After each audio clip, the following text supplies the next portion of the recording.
Buenas tardes, bienvenidos a la tarde de conferencias. Ya finalizamos el programa Hispanidad Cartagena de Torres de Cavite. Os queremos agradecer el que, tanto a vosotros como a los ponentes, el que nos hayáis acompañado a este ciclo de conferencias que es tan importante para nosotros, para Héroes de Cavite y para el proyecto de Hispanidad Cartagena que queremos volver a repetir el año que viene. A continuación paso a presentar a Jesús Balbuena, que es director de Comunicación y Redes Sociales, es bisnieto del cabo Jesús García Quijano, natural de Viduerna de la Peña, Palencia, y uno de los 33 soldados españoles supervivientes al asedio a la iglesia de Valer. Y bueno, vamos a ver también el documental Los últimos de Filipinas, Regreso a Valer, que Jesús va a explicar.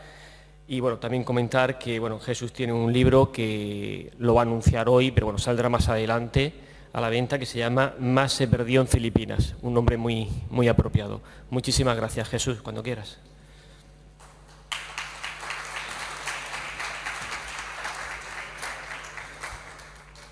Hola, buenas tardes. Bueno, pues voy a hacer una pequeña introducción y pasamos directamente al documental para que luego haya más tiempo para el coloquio, para preguntas, para comentarios, etcétera. Lo primero de todo es dar las gracias a la Asociación Cultural Héroes de Cavite por la invitación a participar en estas jornadas. Creo que tiene muchísimo mérito lo que han sido capaces de armar con muy pocos medios, por lo que he podido ver. Y bueno, pues mis felicitaciones, porque para ser el primer año creo que debéis estar muy orgullosos. Ángel, Alberto, Lola, todos los que habéis participado, porque tiene muchísimo mérito levantar esto de la nada, ¿no? Y Cartagena debe de estar muy orgullosa de contar con una asociación cultural como la de Héroes de Cavite. Bueno, el documental, hacer 3 comentarios antes de verlo. Yo destacaría 3 cosas de él. El primero es que está rodado prácticamente casi todo en Valer, en Filipinas, y eso ha sido un intento pues, de incorporar al relato de los héroes de Valer, que más o menos todos conocemos, pues el punto de vista de los filipinos, cómo se vio el asedio desde el punto de vista de los insurrectos o revolucionarios filipinos, a través del testimonio de sus descendientes y de lo que quedó en Valer después del asedio, que fue un manto de silencio durante 100 años, y luego en el coloquio explicaré por qué. Porque no es evidente en el documental lo que ocurrió, y eso se debe a que no es un documental informativo al uso, como veríamos en portada o en algún programa típico de televisión, un reportaje periodístico. Gracias a que tuve la suerte de que lo iba a locutar Luis Eduardo Aute, que para mí es el artista más grande que ha dado este país en muchísimos años, y que pasó su infancia en Manila. Bueno, pues al saber que lo iba a locutar él, pues hay metáforas y hay un tono no tan periodístico y tan evidente al documental.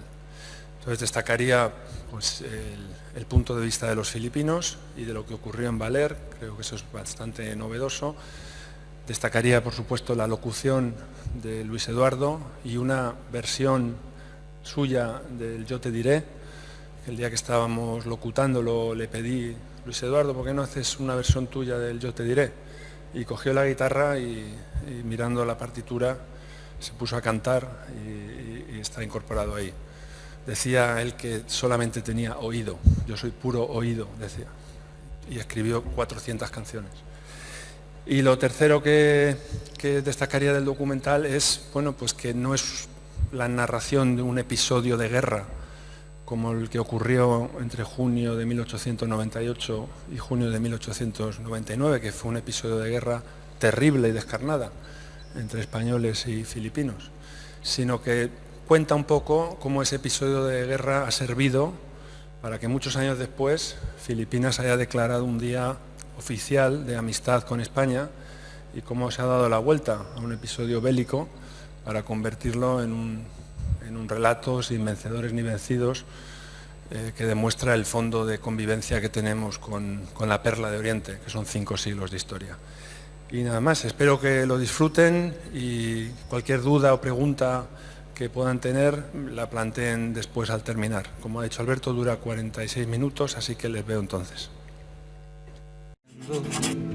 Que tú no te alejes más. No se puede estar 11 meses ahí metido sin perder la cabeza, ¿no? El fin de un sueño, el último estertor del imperio, ¿no?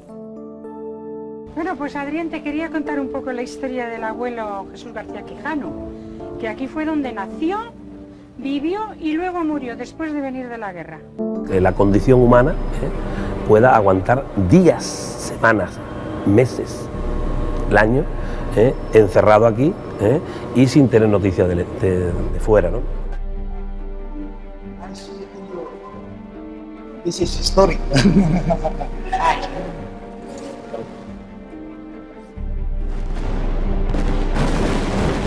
En España suenan los tambores de guerra contra los Estados Unidos, pero al Imperio Español, un gigante con pies de barro, ya solo lo defiende en Valer el destacamento de cazadores número 2.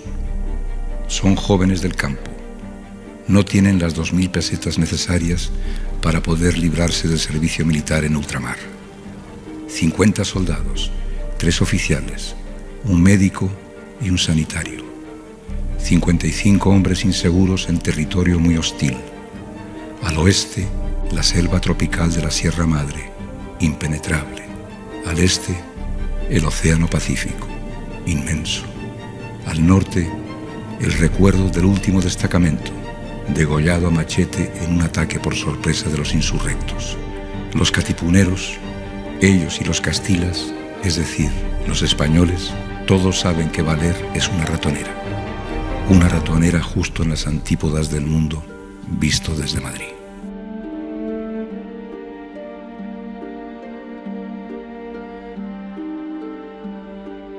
El señorito de la finca le pagó por ir a una guerra, que fue la de Filipinas. Le pagó, no sé si fueron 60 pesetas, y se fue en lugar del señorito.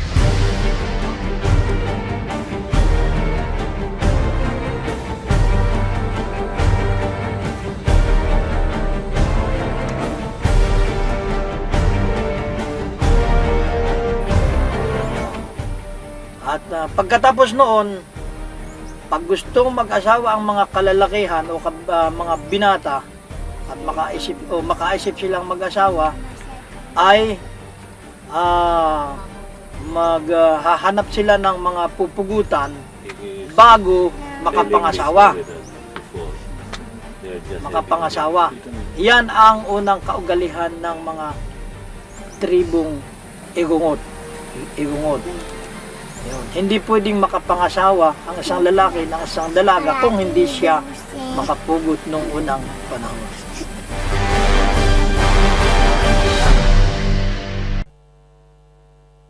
Bueno, pues si ahora alguien quiere hacer alguna pregunta al director del documental, a Jesús Balbuena, que levante la mano y me acerco con el micrófono.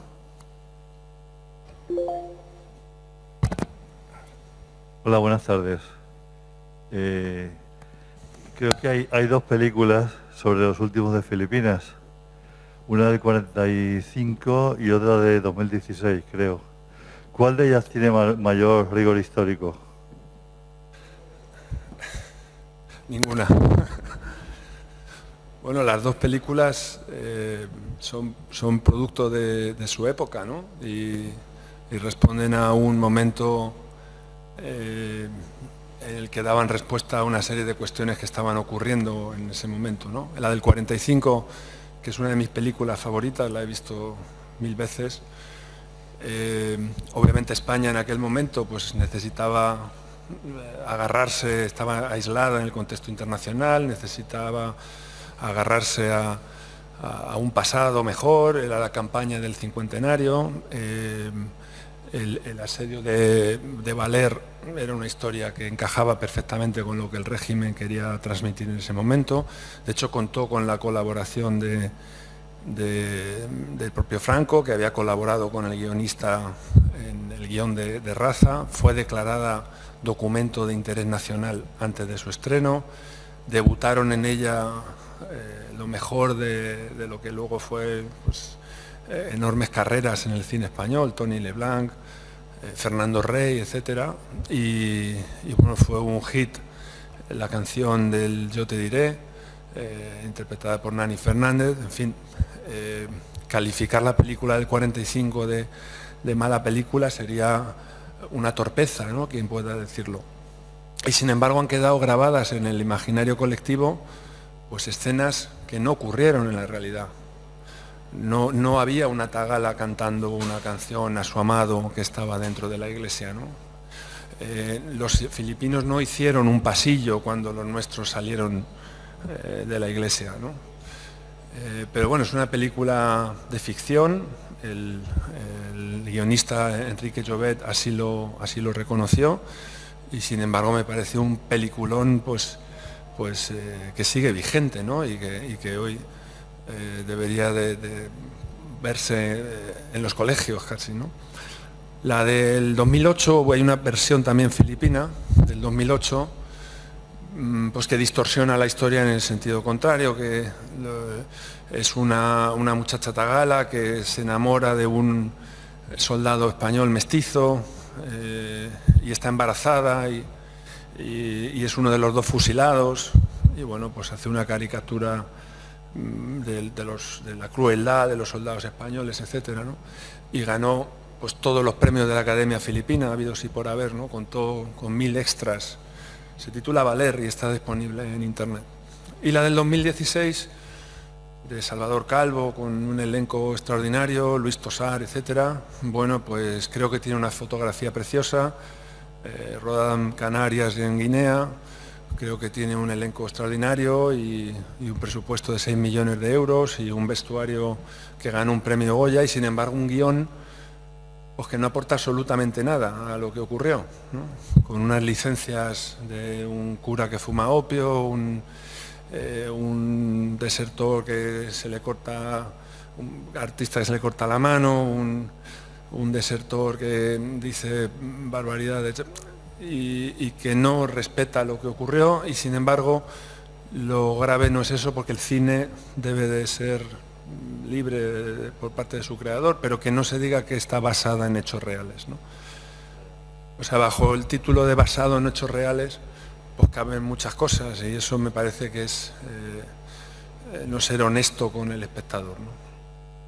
Pero sin embargo, los filipinos no tomaron represalias cuando salieron los españoles de la iglesia. Perdón, no le he entendido. Los filipinos no tomaron represalias cuando los españoles salieron de la iglesia. ¿Cómo llegaron al barco para irse? Bueno, efectivamente, el viaje de regreso a Manila, la casa donde se hospeda el teniente Martín Cerezo, sufre un asalto, que los filipinos que le custodian dicen que son ladrones que están sueltos por la zona, y sin embargo, pues Martín así lo contó, sospecha que eran 2 de los desertores que hubo en el destacamento. En la película del 2016 sale uno, pero realmente hubo 6 desertores en el destacamento. 8 si contamos a 2 asistentes del médico que eran filipinos y que no llegaron a encerrarse en la iglesia, pero de los que eran peninsulares españoles, 2 del destacamento, no Felipe Herrero y Félix García, que justo cuando se van a encerrar en la iglesia se pasan al campo contrario y no llegan a encerrarse. En el primer mes del asedio, un mallorquín, Jaime Caldentey, salta y se pasa a la trinchera enemiga, y el día siguiente está manejando un cañón que tenían los filipinos y desde la iglesia le disparan. No saben que es él a quien han matado, pero le mataron los propios españoles sitiados. Después hubo ese es el 3, otro desertor les hizo muchísimo daño, que es Alcaide, porque era uno de los 3 que intentan desertar 3 meses antes del final del asedio. Son juzgados dentro de la iglesia y encerrados con grilletes en el baptisterio. Y en mayo un cañonazo de los filipinos hace un boquete en la iglesia, y mientras les están curando a los 3, este Alcaide salta por la ventana, y se pasa a la trinchera enemiga y le explica a los filipinos los puntos débiles de la iglesia, los víveres que quedan, las municiones que quedan, etc. Este fue el cuarto. Y luego los dos últimos que le acompañaban al Alcaide y que deciden, pues cuando ya van a salir a la desesperada, a irse a la selva, deciden, pues les fusilan allí dentro, ¿no? Entonces, por responder a su pregunta, en el camino de regreso a Valer, Martín sospechó que eran dos de los desertores quienes les habían asaltado yendo a por él, ¿no? Y en el siguiente pueblo, pues esos supuestos ladrones también atan a un árbol a Domingo Castro, que era el que conducía el carabao, una de estas vacas de agua que conducía pues toda la documentación del asedio, todas las actas, la última bandera del Imperio Español, y le atan a un árbol y desaparece toda esa documentación y le roban, ¿no? Y bueno, llegan ya a Manila y ahí son recibidos por la colonia filipina como héroes, porque ya se habían hecho conocidos y famosos en la prensa, ¿no? No me quiero alargar mucho en las respuestas por no pisar el tiempo de los siguientes ponentes. Gracias, Jesús. Puedes comentar, si quieres, que tu libro sale la semana que viene, ¿no? Y va a estar a la venta en... Lo comento, me he ponido el reloj para cuando queden 2 minutos para acabar el coloquio. Pues pasamos, hay otra pregunta ahora, la va a hacer José Antonio, un amigo de esta casa, de Héroes de Cavite, de Decisión Radio, que ha tenido la amabilidad además de acompañarnos esta tarde y va a estar grabando y luego sacará algo del documental en su programa. Muy bien. Vale, gracias. Buenas tardes. Quería preguntarle algunas cosas. La primera es ¿por qué ninguna de las películas se rueda en el sitio original? Concretamente la última se van a Guinea y a Santo Domingo y a sitios rarísimos, pudiendo ir a Valer, que es un escenario maravilloso, como ya demuestra Apocalipsis Now, que se rodó allí. Y si usted sabe los motivos, porque como set de cine es bueno, Valer es un buen set de cine y Apocalipsis Now es la demostración. Y bueno, pues yo quería comentarle si existen en España, yo conozco uno, pero si existen muchos sitios donde se haya hecho algún tipo de pequeño museo en el cual se refrende estas acciones y se recuerde a los protagonistas. Gracias. Muy bien. Bueno, pues efectivamente en Valer se rodó Apocalipsis Now, la famosa escena de la cabalgata de las Valquirias. Esa es la playa de Valer y ahí casi se arruina Francis Ford Coppola, ¿no? Hay un documental guionizado por su mujer de todo lo que le ocurrió, el ataque de la guerrilla, el tifón, el infarto que le da a Martin Sheen, etc. Y efectivamente allí se rodó esa película. Me imagino que para una producción española rodar en Canarias y en Guinea esta última película pues ha sido un tema de coste, ¿no? Han hecho una réplica de la iglesia en Tenerife, creo que ha sido donde han rodado, y bueno, pues Filipinas, aparte de que allí no hay, apenas se habla español, en Valer desde luego que no, pues está muy lejos realmente para trasladar allí todo un equipo de producción y contar con figurantes que puedan. Creo que ha sido un tema de coste, me imagino, ¿no? Respecto a lo que hay en España, bueno, pues en los últimos años se ha mejorado mucho en los pueblos de origen de estos héroes, ¿no? Mi bisabuelo era un total desconocido hace 20 años en Viduerna de la Peña y bueno, pues hemos conseguido que se le ponga una calle, una placa, un monumento a la Concordia, se haya decentado la tumba, se haya declarado el pueblo de Valer hermano del pueblo de Viduerna, la provincia de Palencia con la provincia de Aurora, y bueno, pues hoy es un hijo ilustre que el ayuntamiento pues se muestra orgulloso de. Lo mismo ha ocurrido en otras ciudades. Almonte, en Huelva, creo que es un muy buen ejemplo también de cómo resucitar esta historia desde el olvido, ¿no? Han hecho la Casa de la Cultura, también es una réplica de la iglesia de Valer, y le han hecho un monumento a José Jiménez recogiendo la carta de un niño que en realidad lo que ocurrió fue que le disparó desde la iglesia y le voló la carta, ¿no? Y la metáfora de la iglesia, de la estatua, es qué hubiera ocurrido si lo hubiera recibido. Mula, aquí tenemos a la familia de los Cervantes, pues hace 2 o 3 años le han puesto un monolito en Mula, que estaba pendiente. Hay un pequeño museo en Requena, con algunos objetos de Loreto Gallego. En el Museo del Alcázar de Toledo, el Museo del Ejército, hay varios objetos también de la época, y varios pueblos que se han hermanado con Valer. Pero vamos, queda mucho por hacer. Queda mucho por hacer.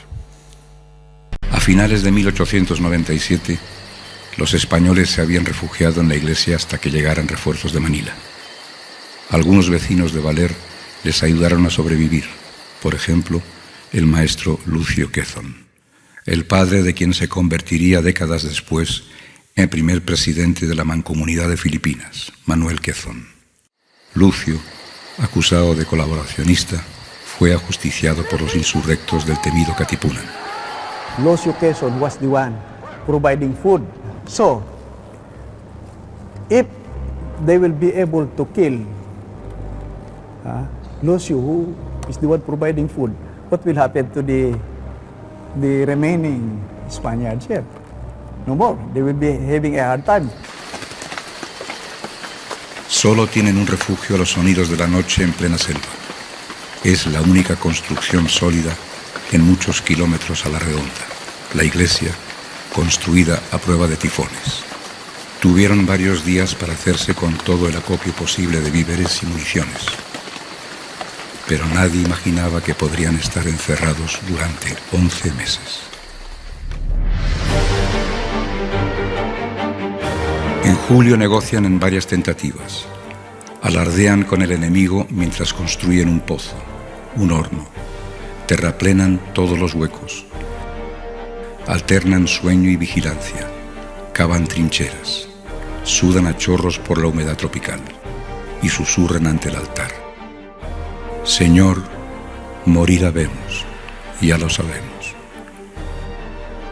Manila cae en manos del nuevo imperio, los Estados Unidos de América.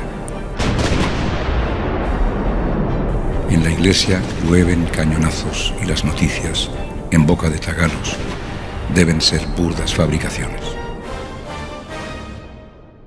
No podían pensar que en mes y medio, en 2 meses, ¿me entiendes?, Filipinas ya no fuese española. O sea, que aquello se rindiese o se pactase o se hiciese como se hizo, no se lo podían imaginar. Aunque a los 6 meses de estar en la iglesia se firmó la paz de París, ellos no se daban por enterados porque creían que los tagalos falsificaban los periódicos. Yo te diré porque en mi canción se siente sin cesar mi sangre latiendo, mi vida pidiendo que tú no te alejes más. Mi sangre latiendo, mi vida pidiendo que tú no te alejes más. Gracias, Jesús. Aquí a tu derecha van a preguntar ahora. Bueno, no voy a preguntar por la heroicidad de los últimos de Filipinas porque están ahí, y efectivamente ya está. Y siempre hay una bastante oscuridad en la historia de los últimos de Filipinas y de Cuba. Y entonces la curiosidad mía, me gustaría saber o conocer si en Filipinas se hubiese podido evitar la insurrección, si hubiéramos tenido otros políticos que son los reflejos de los de ahora, y si se hubiese cumplido el tratado de Vica Novato. O sea, esa es la pregunta, porque aquí hay mucho, igual que la escuadra americana, que bueno, ahí hubo una vendetta terrible por parte de España, pero no voy a entrar en eso. Solamente me conformo y quisiera saber si la insurrección de Filipinas, como he dicho antes, se pudiera haber evitado si hubiésemos tenido otros políticos, que es el reflejo de ahora, y si hubiese cumplido tratado de Vica Novato. De Biaknavato. Bueno, yo no soy quien para hacer historia ficción, porque ni soy historiador ni me puedo permitir lucubrar sobre qué hubiera podido ocurrir, sí, porque no tengo la autoridad. Puedo dar mi opinión, que seguramente es tan válida como la de cualquiera, pero obviamente en Filipinas se cometieron algunos errores muy serios, ¿no? Empezando por el fusilamiento de José Rizal, que era pues probablemente, como ha dicho un testimonio del documental, pues quien pudiera haber hecho de puente y de enlace con la administración española. Estaban exigiendo reformas, más presencia en el Parlamento español, etcétera. De hecho, cuando a él en Barcelona le reembarcan de vuelta a Manila para ser juzgado y ejecutado en diciembre del año 1896, él estaba de camino a Cuba para servir como médico en las filas españolas, ¿no?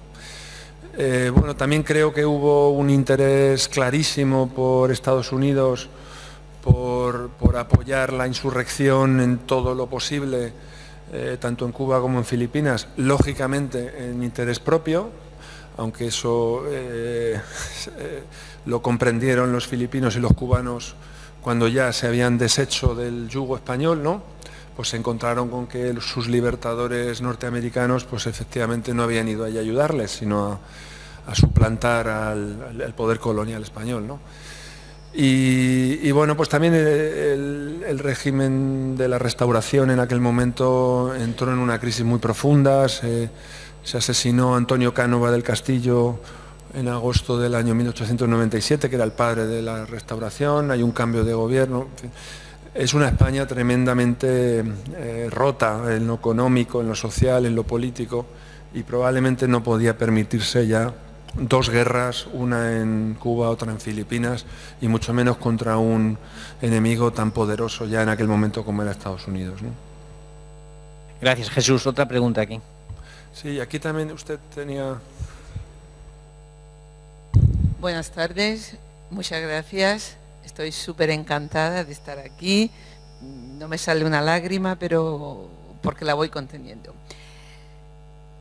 Bueno, desde la emoción, todo lo que hemos visto, es precioso el documental. Mi pregunta: nosotros en Cartagena tenemos un soberbio monumento y recuerdo a los héroes de Santiago de Cuba y Cavite. Fue una idea creo del ayuntamiento, pero algún historiador me puede decir si estoy en lo cierto o no. Mi pregunta es si realmente a lo largo del territorio español hay monumentos. Ya veo que se van recordando a las personas que estaban olvidadas y que ya me ha contado que van. Si existe un monumento de esta categoría, si en su momento hubo un sentir como hubo en Cartagena para hacer semejante monumento. Muchas gracias. Bueno, pues hay algunos monumentos en España a aquel momento tan importante de nuestra historia como es el 98. Mi opinión es que el 98 en España fue un drama de tal magnitud que se pasó página y no se volvió a mirar atrás para comprender lo que había ocurrido, ¿no? Fue un drama, no solamente el desastre en el sentido de la pérdida de las últimas colonias, la presencia en ultramar, el imperio, etcétera. Yo al 98 lo llamo el Vietnam español, igual que Vietnam para los norteamericanos es un trauma, la primera guerra que perdió, etcétera, pues para España yo creo que eso fue un momento tan doloroso que miró hacia adelante y no miró hacia atrás, ¿no? Fue un drama en lo humano. Decenas y decenas de miles de jóvenes españoles fallecieron de enfermedad, en la propia guerra vinieron heridos, se convirtieron en vagabundos por las calles. En Filipinas se quedaron varados entre 9 y 11.000 españoles a quienes los filipinos no estaban dispuestos a concederle la libertad porque España había vendido la soberanía de las islas a los Estados Unidos, ¿no? Entonces, yo creo que España tiene una deuda con los militares que lucharon en una guerra que no habían decidido, como fue la de Cuba y Filipinas, ¿no? Contra un enemigo muy poderoso y luchando pues, por su país, por su bandera, con los medios que tenían y que fueron probablemente tratados de manera injusta por la propia España, que les había enviado allí, tanto a Cuba como a Filipinas. Y a mí me emociona que se recupere su memoria, tanto de los héroes de Cavite como de Santiago de Cuba, como de Valer, por supuesto, pero creo que estamos en cierta manera en deuda con aquellos militares. Gracias, Jesús. Bueno, de hecho, nuestra asociación, la que organiza todos estos eventos, nos llamamos Héroes de Cavite. Es una forma de homenajear y recordar a esos héroes. Una pregunta por aquí también. A ver, Jesús Balbuena es un nombre que ya forma parte muy especial de mi interés por Filipinas. Muchas gracias. El documental realmente ha sido absolutamente conmovedor, riguroso. Puedo decir que desde que leí el libro de Manu Leguineche, continué con las obras de José Rizal y me conmoví y me pregunté lo mismo que en el documental, y ahora nos estamos preguntando por qué este olvido, por qué, en fin, bueno, el documental hermosísimo y me gustaría saber la posibilidad de visionarlo tranquilamente en casa, porque la verdad es que el sonido no en todo momento me permitía enterarme bien de todo. Nada más que decir del documental. Del libro, de tu libro, estoy deseando leerlo y la pregunta es, después de escribirlo, después de poner el punto final, ¿qué te queda? ¿Qué hubieras querido contar que no has podido contar? Por la razón que sea. Muchísimas gracias y enhorabuena. Pues muchísimas gracias por sus palabras. Muy agradecido, de verdad.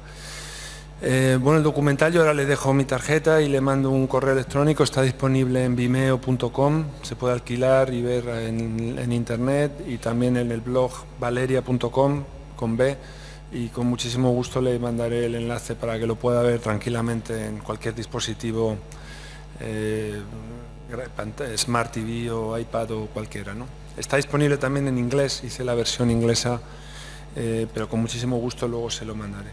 El libro, bueno, pues se pone en preventa el viernes que viene con la editorial Encuentro. Es mi primer libro, estoy muy emocionado con él. Responde a toda la documentación que he ido haciendo durante todos estos años y he querido contar pues básicamente toda la documentación. He querido contar tres cosas. Por un lado, el punto de vista, la mirada de los filipinos sobre el asedio de Valer, ¿no? A través de entrevistas y de consulta de las fuentes primarias, pues qué es lo que dicen los filipinos de esta historia y por qué esta historia no se tapó en Valer durante 100 años y cuál es la intrahistoria filipina de este episodio. Lo segundo que he tratado de hacer es darle la voz a la tropa. Por supuesto está muy tenido en cuenta el diario del teniente Martín Cerezo y del padre Minaya, pero he escarbado en las actas de lo que los soldados declararon en la comisión investigadora que se les hizo al llegar a Manila y en documentos de la época, en prensa, etcétera, y testimonios de los descendientes para incorporar también las voces de los soldados, ¿no? Y en tercer lugar, pues he querido explicar por qué esta historia, durante 120 años después, sigue despertando esta emoción que usted siente y que los descendientes compartimos. ¿Por qué esta historia se muestra tan vigente hoy en día como para que una antigua metrópoli una antigua colonia declare unilateralmente un día de amistad con la antigua metrópoli, ¿no? Y se celebre cada año en Valer una fiesta de amistad entre España y Filipinas? Y todo eso está en este libro. Más se perdió en Filipinas. El título hace alusión a que Filipinas es siempre la gran olvidada, siempre hablamos de Cuba. Y bueno, pues espero que el lectora que lo lea pues se interese por esta historia. Desde luego no pretendo dar respuesta a todo lo que hay que saber sobre el sitio de Baler, ni mucho menos, pero sí es riguroso, valga la redundancia, en cuanto a que mi opinión he tratado de tenerla absolutamente fuera. Es un ensayo histórico con todas las fuentes documentadas para que lo que se dice en él sea contrastado por una fuente y no un relato ficcionado como las películas o como algunas otras novelas que he leído, como la de Juan Manuel de Prada, Morir bajo tu cielo, que al menos tiene la profesionalidad de decir que es un relato ficcionado, ¿no? Por lo menos. Gracias, Jesús. Y la última pregunta, aquí a la derecha, porque sabemos que tienes que irte ahora para Madrid de viaje. Así que vamos con la última pregunta y ya te dispensamos. Jesús, simplemente quería decirte que enhorabuena por el reportaje. Hola. Jesús, enhorabuena por el reportaje, es precioso y sobre todo muy, muy emotivo. La pregunta mía, que siempre he tenido una duda, es respecto a la rendición. Cuando Martín Cerezo le aceptan la rendición, según me has contado algunas veces, el que había cargo de los rebeldes era el teniente coronel Texon. Correcto. Pero el teniente coronel acepta la rendición, pero por orden de Aguinaldo, que Aguinaldo no haya contacto con él. El presidente de la República estaba a 300 kilómetros. Entonces, ¿es iniciativa propia de Texon o ya había recibido órdenes anteriores del presidente Aguinaldo? Gracias. Pues muy bien, Marco, muchas gracias por el comentario sobre el documental, y tengo que decirte que tienes que leer mi libro para responder a esa pregunta. Muy brevemente, Simón Texon, el jefe de los sitiadores filipinos, había recibido no hacía mucho una carta de Baldomero Aguinaldo, del primo de Emilio Aguinaldo, diciendo que tienes que acabar cuanto antes con el asedio, que estamos en guerra con los norteamericanos, que les permitas que se vayan y que incorpores todos los filipinos que están luchando contra los españoles al frente contra los norteamericanos. Y hay una instrucción clara del alto mando filipino de que lo de Baler no puede continuar después de 11 meses de encierro y 6 meses después de la firma del Tratado de París. Cuando va el tercer emisario, el teniente coronel Aguilar, a rescatar a los nuestros, tiene una negociación con Simón Texon, donde de manera muy elocuente Aguilar le hace ver a Texon que según las leyes internacionales y las leyes de derecho militar, esos soldados no pueden ser prisioneros de guerra de los filipinos, puesto que ya se ha firmado la paz entre España y Filipinas, y que Simón Texon debe respetar las leyes internacionales y permitirles la salida no como prisioneros, sino como súbditos de un país con el que Filipinas ya no está en guerra.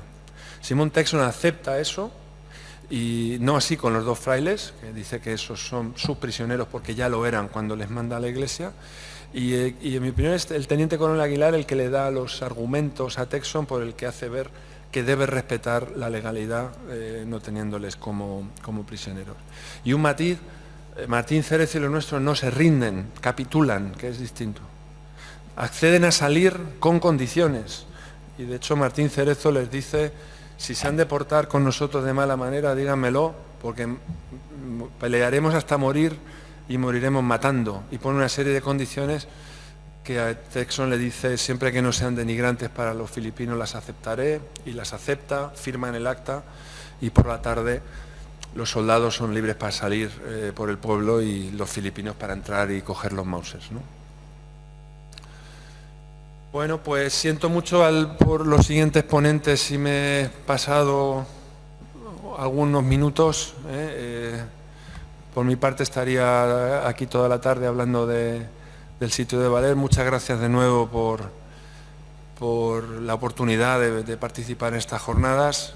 Estoy seguro de que el año que viene van a ser todavía mucho más grandes y nada, a su disposición para si puedo responderles alguna pregunta, pues a través de la asociación estaré gustosísimo de responderle. Buenas tardes.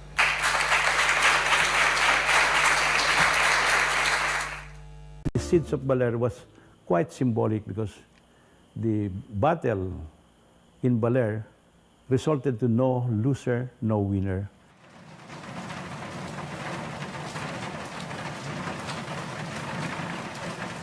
We may have quarreled over 350 years.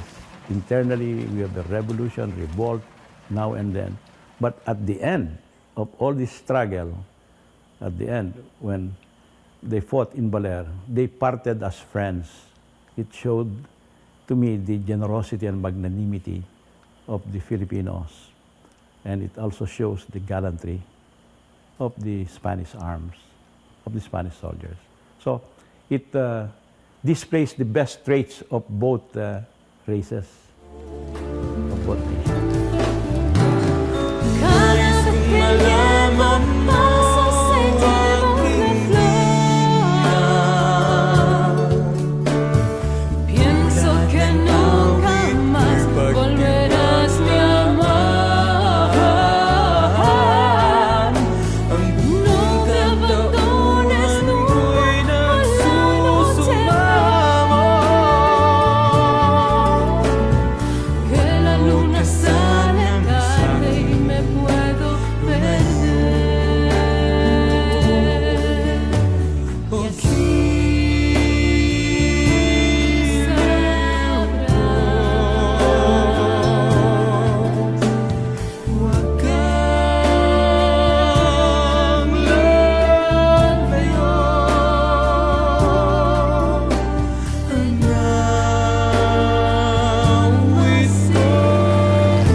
Me faltan tus besos, me falta tu beso.